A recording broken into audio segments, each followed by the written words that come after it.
Welcome to preparation tutor. Hi दोस्तों, मैं आकाश कुमार और आज हम पढ़ेंगे भारतीय संविधान की विशेषताएं जो आपके UP TET, C TET, UP Lekhpal, UPSI exam 2021 में पूछे जाएंगे। तो चलिए देखते हैं। क्वेश्चन नंबर 1 है, विश्व का सबसे बड़ा लिखित एवं सर्वाधिक व्यापक जो है संविधान किस देश का है? तो इसमें से जो है ऑप्शन बी सही है, भारत है।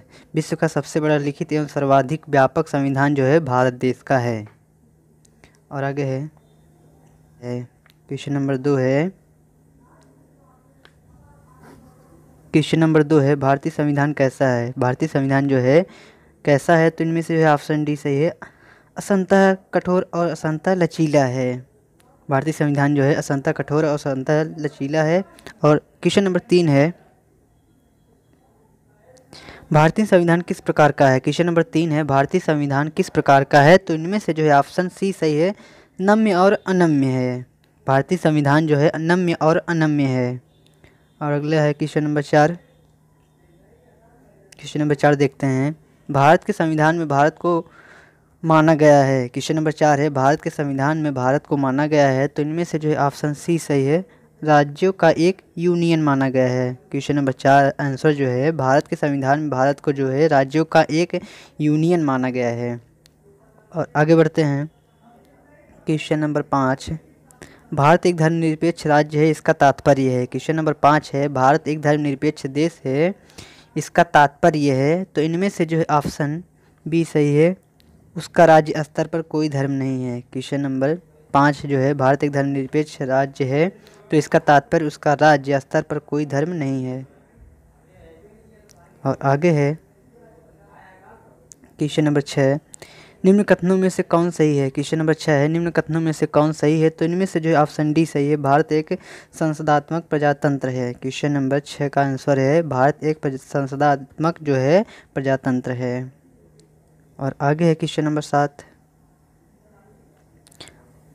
भारतीय संविधान के संबंध में कौन सा कथन सत्य है यानी कि सही है? क्वेश्चन नंबर 7 है, भारतीय संविधान के संबंध में कौन सा कथन सही है? तो इनमें से जो है ऑप्शन बी सही है, यह दूसरे देशों के संविधान से प्रभावित है।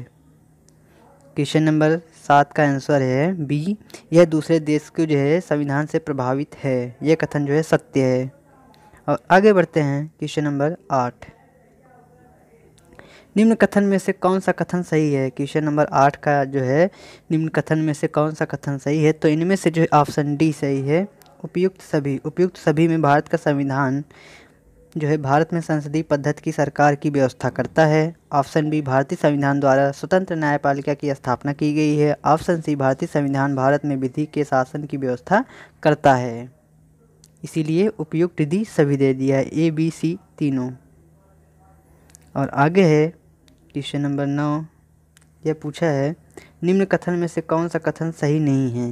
क्वेश्चन नंबर 9 का जो है, निम्न कथन में से कौन सा कथन जो है सही नहीं है? तो इनमें से जो है ऑप्शन डी जो है, भारतीय संविधान यानी कि संविधान के प्रवर्तन के समय से ही संविधान के मूल कर्तव्य शामिल हैं। ऑप्शन डी जो है ये सही नहीं है, भारत यानी कि संविधान के जो है प्रवर्तन के समय से ही संविधान में मूल कर्तव्य शामिल है। ये जो है कथन जो है सत्य नहीं है। और आगे बढ़ते हैं, निम्नलिखित कथन में से कौन सा सही है? क्वेश्चन नंबर 10 जो है, निम्नलिखित में से कौन सा कथन सही है? तो इनमें से जो है ऑप्शन डी जो है, उपयुक्त सभी जो है यानी कि ए बी सी तीनों। भारतीय संविधान में जो है विदेशी संविधान के तत्वों का समावेश किया गया है। ऑप्शन बी, भारतीय संविधान एक एकल जो है नागरिकता का प्रावधान करता है। ऑप्शन सी, भारतीय संविधान वयस्क मताधिकार की व्यवस्था करता है, यानी कि तीनों सही है। और आगे है क्वेश्चन नंबर 11, भारत का संविधान है। क्वेश्चन नंबर 11 है, भारत का संविधान है। तो इनमें से जो है ऑप्शन सी सही है, कठोर कम लचीला अधिक है। क्वेश्चन नंबर 11 का आंसर है कठोर कम लचीला अधिक है। क्वेश्चन नंबर 12 है, भारतीय संविधान का स्वरूप किस प्रकार का है? क्वेश्चन नंबर 12 है, भारतीय संविधान का स्वरूप किस प्रकार का है? तो इनमें से जो है ऑप्शन सी सही है, संरचनात्मक में घनात्मक, भावना में एकात्मक। क्वेश्चन नंबर 12 का आंसर है सी, संरचना में संघात्मक, भावना में एकात्मक। और आगे है क्वेश्चन नंबर 13,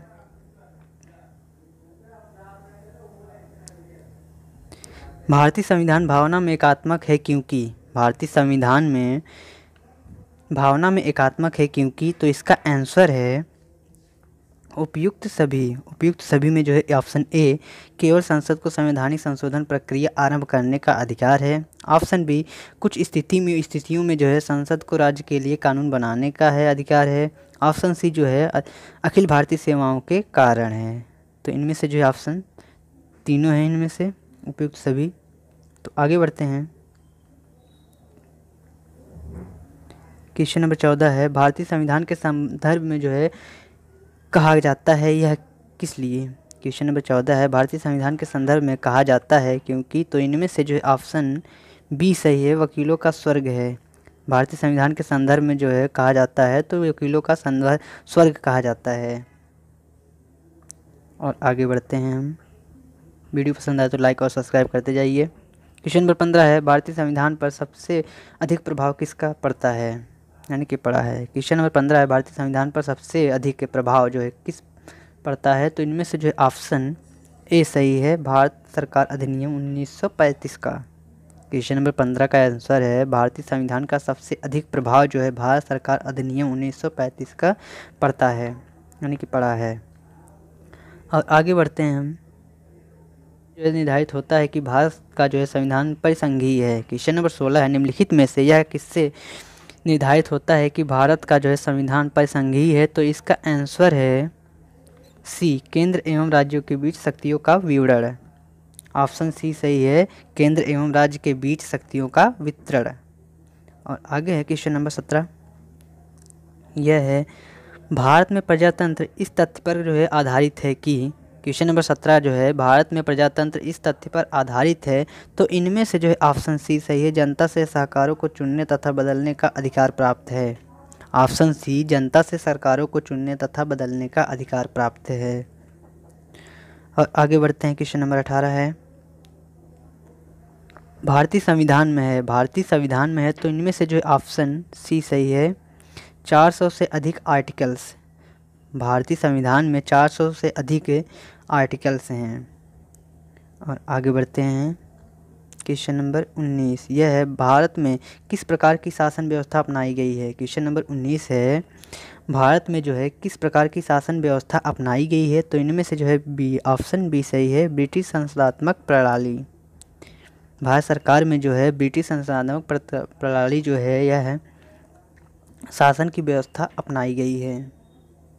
आगे है क्वेश्चन नंबर 20, भारतीय राजनीतिक व्यवस्था में इनमें से कौन सा सर्वोच्च है। क्वेश्चन नंबर 20 है, भारतीय राजनीतिक व्यवस्था में इनमें से कौन सर्वोच्च है। तो इनमें से जो है ऑप्शन बी सही है, संविधान।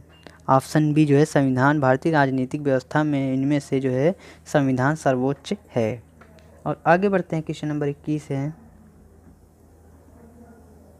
भारतीय संविधान के बृहद होने का कारण है। क्वेश्चन नंबर 21 है, भारतीय संविधान के बृहद होने का कारण है।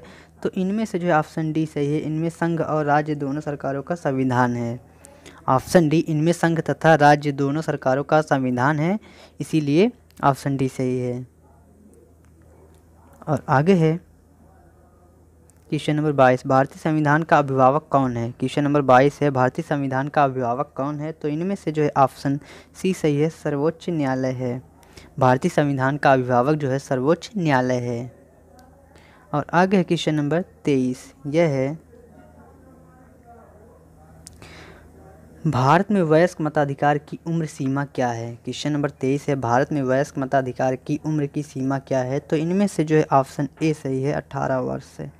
भारत में वयस्क मताधिकार की उम्र सीमा जो है 18 वर्ष है। और आगे है क्वेश्चन नंबर 24, भारतीय संघीय व्यवस्था की एक विशेषता है। क्वेश्चन नंबर 24 है, भारतीय संघीय व्यवस्था की एक विशेषता है। तो इनमें से जो है ऑप्शन बी सही है, संविधान की सर्वोच्चता। ऑप्शन बी यानी कि संविधान की सर्वोच्चता भारतीय संघीय व्यवस्था की एक विशेषता है।